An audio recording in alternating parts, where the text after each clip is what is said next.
Oh, I think we're live. Uh, yep, we are live. Hello, everyone. I have Nigel Bush today with me, and we're going to talk about the good, the bad, and the ugly exercises which can hamper your physique. So I have Nigel Bush with me, who is a fellow YouTuber, and he has a big Google Plus community, which has like over 1,200 followers. So welcome, Nigel. Thank you. Cheers. You have to excuse my cold. I've got a rotten cold and a cough. All right. I suppose it's a bad weather in UK. Yeah, it's always bad. You can suppose that any time of year. Yeah. All right. Raining today. That's why I'm having to do this in my bedroom, because it's the only light place in the house. Everywhere else is, it wouldn't be light enough. A bit dingy. No problem. It's absolutely fine. I mean, it's more to do with the story and the content and the information than the of Yeah. If I can remember any of it, yeah. Lighting and other stuff. Nigel, I mean, do tell me about the exercises which have worked for you and which has worked against you. Be it for probably somebody who's training in his 20s, who is a intermediate, beginner, or probably an advanced trainer. If you could shed some light on that. Well, like most people, I sort of followed what the bodybuilders from the 70s and 80s did. So, I mean, back then they were doing press behind neck and behind the head pull downs. And we recognise those exercises now as being bad. Not many Right. people do those two exercises, but I hurt my shoulder probably a couple of years ago doing incline dumbbell flyers, and then I really started looking into shoulders because it really messed me up at work. I couldn't train properly in the gym for several months, so I looked into into the whole subject, and I really, it's a lot of, I mean, this is just my opinion, but there's others who also think that overhead pressing and any sort of incline work is actually bad for the shoulders, because we're basically not designed to push things over our heads. I mean, it's a very good book. Right. There's a good book that I use. It's called, I don't know if you can see that or very well, but it's called Gray's Anatomy. Grey's Anatomy. Okay. I think they do have a sitcom, right, on Grey's Anatomy, but I think that's more. I mean, I think there is a sitcom on that particular name, but nothing to do with fitness. But this, no, yeah, no, that's but like this book looks like it's an anatomy book. It's basically. So I'm just watching the cats. They're having an argument on top of the bed. Can you see? There's an old bed sitting up there. Yeah, I can see them. Yeah, well, the one is hanging on. The one is the Well, anyway, this book is like the sort of workshop manual of the body. And when you go onto the chest part right. of the chest, it shows you the way the fibres run. And most of them run across and downwards. Right. And only very few run up. Okay. Now that indicates we were designed to push down over things, to pull things in, but not to push anything up. And also, I think there's a nerve that runs across the top of the shoulder, and if you pull your shoulders up and push, you sort of pinch on that nerve. I mean, not everybody does. It just depends how your body's built. If there's not much room in there, then you're going to push on that nerve. And everybody I've ever known over the 30 odd years I've been doing it has nearly always hurt their shoulders doing a pushing movement or an incline press or something like that, because we're just not designed to do it. That's not to say we can't do it. It's not to say you can't grow from it. But then, as we know, some people have superior genetics. They can grow just from whatever they grow in spite of themselves rather than because of what they do. If you know what I mean. Right. So that's why I basically Absolutely. not done any inclines, no overhead pressing movements, anything like that for well over a year. Okay. I mean, all I do now for I mean, shoulders, all I right. do for Right. What I shoulders are was. laterals, front raises, and rear Uh-huh. delt. That's all. I don't do any overhead pressing Right. at all, none. Right. I I mean, don't think it. even when I used to, I mean, I initially did the show, the behind the neck presses. I mean, those are great exercise, but puts a lot of tension on your, shoulders and the rotator cuff. So I think it's better to do it, the front raises rather than the behind the neck, because they can. Well, I if you're mean, gonna, if it's if it's a lot of weight, and if you screw up with the form, it's gonna probably tear your shoulder. It's gonna have a lot of problem. It's gonna cause a lot of problem to you. yeah, but it's if you like doing overhead pressing, then yeah, it's better to do the front presses. But I don't do any of it. I don't like any of them, to be honest. I don't think the body, the muscle doesn't know what exercises are good for it, or it doesn't know what Right. you're doing particularly. It wouldn't know the difference between a front press and a side lateral. It's just the tension you're putting on the muscle. If you could get as much out of doing a side lateral as you can an overhead press. Right. It's just the way you do it. I think there's been a big misconception all over the years that it's this idea that the body knows the exercises. It knows that a compound exercise is better than an isolation. Well, it doesn't. Right. It's this theory you could build just as good a leg from doing leg extensions as you could squats, as long as you're Yeah. I training mean, heavy enough.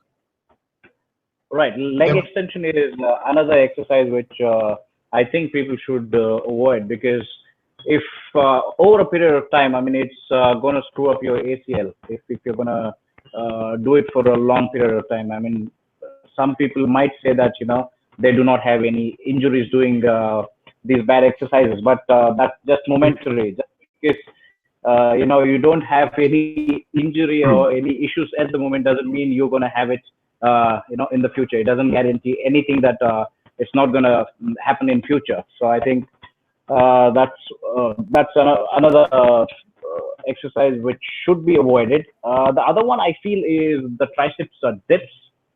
I mean, that doesn't work that much of triceps. Probably it would work your shoulders, but not the triceps in general. I think the general press down and the skull crushers are far more better exercise than the dips No, which you not do. according to Louis Marco, and that you'll end up with gigantic elbows. You've seen his video on elbows that are sticking out like that far. That's more to do with the HGH, human growth hormone. I mean, that's more to do with little tiny bits of damage in the elbow from doing that sort of thing. You damage tiny little bits of damage in the elbow, and over time it builds up calcium over the damage until you end up with a golf ball on the end of your elbow. Okay. That's something. I mean, okay, so Louis Marco said that, is it? Yeah, and yeah. That's what it is. It's just damage to the structure of the elbow, and it tries to repair it by putting depositing calcium onto it. Okay. Builds up what are the other exercises that has probably caused you injury, or you think are bad? I haven't got any specifics really, other than the inclines and the overhead press. But I think any form of exercise is wear and tear at the end of the day. Right. It's just how much wear and tear it produces. I mean, I've known guys who used to squat years ago, and now they couldn't even bend down and stand back up. Their knees are that far gone. Right. I mean, I remember you mentioning somebody in your gym back in the 80s Yeah, or from yeah. 70s, right? He was quite huge guy. Oh yeah, it was a Turkish guy. I think he was. This is in the early 80s, and then I see it. I've known him for 20 or 30 years, and I think the last time I saw him, he bent down to pick something off the floor and had to crawl across the floor to a chair to push himself back up. His knees were totally gone. I suppose he was in his 60s by then. I mean, a lot of these young guys you see on YouTube doing stacks of really heavy deadlifts and heavy squats, and that. By the time they're in their 40s and 50s, they're going to really pay for that. Oh yeah, over a period of time. I said over a period of time. Yeah, it's just wear and tear. Now, other exercise which I found to be bad is I think bench press done with very strict form. I mean, if you're gonna use a lot of weights and use typical bodybuilding grip, it's gonna tear your pec. So I prefer more of decline can do and reduce a lot of stress compared to that of flat bench press. If you look at probably the injuries caused due to bench pressing, I would say a flat bench press is the one which has higher tendency of causing a pec tear compared to other exercises or other pressing movements. Yeah. And I prefer a powerlifting grip where they put the bar on the sternum or just near your lower pec, which is far more safer compared if you're keeping it pretty high on your upper pec or even a bit high. So that's gonna screw up your shoulder and tear your pec. But then it's about the amount of weight you're using as well.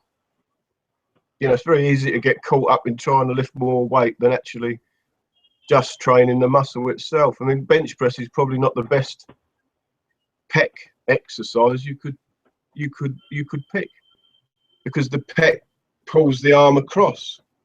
Right. If you put your hand there and pull your arm across, you'll feel it completely tense up. So any sort of flyers are probably better for pec development than pushing, because you're never fully contracting the chest as hard as you can by doing a bench press. I've always found flyers to build my chest more than bench, to be honest. Right. Another exercise which I found which is not that effective and has issues is the upright rows to work on the traps and stuff. The upright rows, you hold you hold a barbell and like pull it up to the chin. Right. So that's not a good exercise either. It's going to screw up your shoulder and the rotator cuff. I hardly find people doing that anymore, but that's something which should be avoided. Have you had any exercise? I always liked it. To be honest, I always liked doing them, but I never had a problem with those. I mean, yeah, you don't see many people doing them now, I must admit. I mean, I liked press behind neck as well. But, you find out years later that they're not very good for you. But so I've only ever hurt myself doing presses and incline work. That's why I don't bother with those anymore. Because bodybuilding's all about consistency. If you keep getting in, it is about consistency, yeah. That puts you back a lot. Right. So it's better to pick exercises that don't injure you. Really. How about shrugs? Yeah, I've liked barbell shrugs. Looking into it, I find the actual pulling your shoulder back is unnecessary. It's basically up and down movement is all you really need to do. And I like those. Yeah, shrugs are good. Right. Yeah, I mean that's one of the things which you probably can avoid, as in not the exercise, the rotating I of mean, the shoulder, I because mean that takes off the tension from the traps. you could say deadlifts and squats are really bad exercises as well. I was standing behind a guy, spotting a guy Okay. doing squats, and he crushed his spine. Okay. He had 3 plates of I'm salt. sorry. What's that, about 315 pounds? He went down, up, and then I heard his back break. A crunch come out of his back. He could hear it, a loud crunch. He put the weight back on That's the a massive stand, injury. and he never tried. Okay. He couldn't work either. He couldn't work either. That was it. It's finished. He couldn't. He never trained again, and he crushed his vertebrae in his spine. So he couldn't. I mean, He lost his job, lost everything. So that was through doing squats. I know another guy that happened to as well, but he recovered from it. He basically just compressed his spine, and it doesn't take a huge amount of weight to do that. So that, so you could say squats are a terrible exercise and you shouldn't do them. And deadlifts, that's another great one. Right. Deadlifts could, I've hurt the bottom of my back numerous times doing those. So I tend to not do deadlifts out of the rack. Just pull it up the last part, using the upper back. Yeah, I mean deadlifts are. I mean, I like those. That's one of my favorite exercises. But yes, I mean, if you are, I mean, that's a good alternative. If you do not want to deadlift it from the ground, it's better to use the rack and probably lift it from knee above, and that should also be sufficient, because if you use the rack, it's gonna put all the pressure on your on your back, on your lower back, where you want the development to happen. But when you pick it up from the ground and do the pull, it's the quads which are primarily involved, then the back, then the shoulders, and then the arms. So I mean, deadlifts are great for overall development and to shock the central nervous system. But if you want to have more precaution and just activate the lower back, then yes, the using of rack is a better option. Yeah, the upper part of your back rather than the lower. I mean, I was talking years ago about this gym. It was owned by a former Mr. Universe, and I just asked the guy one day, "What's the worst accident you've ever seen in a gym?" Right. And he said there was a guy deadlifted in here, and he said, "I don't know how he done it. He was using a lot of weight, and he said, I don't know how he done it, but he caught the top of his kneecap with a bar on the way, lowering it down." And he said his kneecap, when he went over there, because the guy was on the floor screaming, he said, never heard anybody, he didn't even sound human, he said, I never heard anyone scream like it. And the guy's kneecap was down by his ankle. He ripped it all the way down his leg. That's crazy. So there you go, that's another terrible deadlift.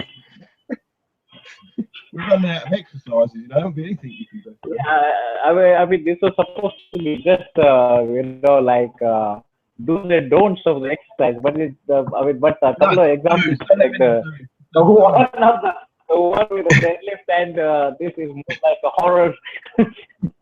Horror stories. Episodes. I mean, because you could accidents are. I mean, the more I talk about it, the more I think other things. You could say that leg extensions are very dangerous as well, because a friend of mine was sitting on a leg extension routine. He'd finished the set, and there was a guy walking past carrying a barbell to go and do arms or something, and he didn't watch where he was going, and he dislocated my mate's kneecap, caught it with a bar as he walked past him and took his kneecap off. So that was a painful experience doing leg extensions. Those are gruesome injuries. Yeah. To endure and to watch, I suppose. You do see some. I've been in and out of gym since I was 17. I'm 50 now, so you do see some funny, or not funny really, but you do see some sights. People having accidents, and and stuff like that. Right. So I mean, what kind of exercise do you stick to now? Now that you have to train a bit smart. Yeah, well, age forces you to train smart. But right. I do for front delt. I do front raises for dumbbells. I do side laterals, and I do face pulls and rear delt flyers for the rear delt. So that covers shoulders. Right. I like doing flat bench, flat flyers, and just the regular back exercises. I use a squat machine rather than doing free squats at the moment. Leg press. Okay. Stuff like that. One thing that annoys that, I mean, really, it's kind of like people used to think the world was flat. You know, if you go back to, most people know what they know back when it started with Arnold and all Franco and Brigno and all that, and then the magazines built on their workouts and everything was, you know, the magazines were full of all the stuff that they did, and it's easy to think that is the only way, you know, the best way to do stuff. And there's this thing where you know, for years they've said, like, you get these people with a really high peak on their bicep, and then they say that there's peaking biceps exercise, build the peak on your bicep, which is absolute nonsense. It's absolute rubbish. You cannot possibly alter the size of the way your biceps look, because it's just a bloody rope that pulls on a bone. You can't build the middle of it or one end of it any more than the other end. It's just one loads. You know, it's just a bunch of fibres that are pulling on a bone. There's no way you can put more stress on any one part of it. And then I was reading in this book, the old anatomy book, about biceps. Yeah, that's a pretty good book. At the bottom, it was noted that normally 1 in 9 people, because normally you have two heads to the biceps, but 1 in 9 people have 3 heads to the biceps. Oh, okay. When you get someone with an incredible peak on their bicep, it isn't because they've been concentrating on doing concentration curls or some other peaking exercise. It's because they were bloody born with it. So they've got 3 heads. Yep. Yeah, they've got 3 heads on their biceps, not 2. So technically 1 in 9 people you see on YouTube, or the 1 in 9 IFBB bodybuilders, will have 3 heads to their bicep. So that's why they've got such an incredible looking peak to the arm. It's just pure genetics. There's not, I mean, you know, they probably made tens of thousands of dollars or whatever out of selling courses on how to peak your biceps, and it's complete and utter nonsense. So you could say that they're bad in a way. That's a very good point, Nigel. I mean, because I think fitness is selling like anything now. That's something which is happening, and industry is expanding in a quite a rapid rate. And I think we are forgetting the basics and anatomy. I think we need to look more into anatomy and other aspects more. Well, I really like, you know, the Ben Pekulski way of doing it, the body mechanics. I'm more into that sort of body mechanics sort of way of looking at things. You know, exactly how the body works, how the muscles actually work. It's very important to learn that. I mean, I didn't have a clue really about that. You just sort of follow what everyone else does until you realise that something. Everybody used to think press behind the neck and all that was brilliant. But then donkeys years later, you work out they're not good exercises. Right. So that's all we have for good and the bad exercises, don't we? Yeah, they're all bad. Yeah, there's no good exercises. Yeah. All right. Thank you, Nigel. Thank you for joining the show. And I'm sorry. I said sleep is very good. Sleep is very good. Yeah. That's when you actually make your gain. That's one of the most important aspects. But yeah.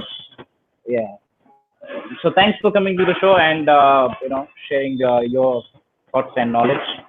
I really appreciate. Upsetting everybody who's going to disagree. Well, I mean, people can comment and probably they can put down their 5 best exercises and 5 worst exercises, and please do let me know what has worked for you and what has not. Do subscribe to my channel and please do share it. Thank you. Yeah. Thank you, Nigel. Right. Ta-da. Bye for now. Get again soon. Bye-bye.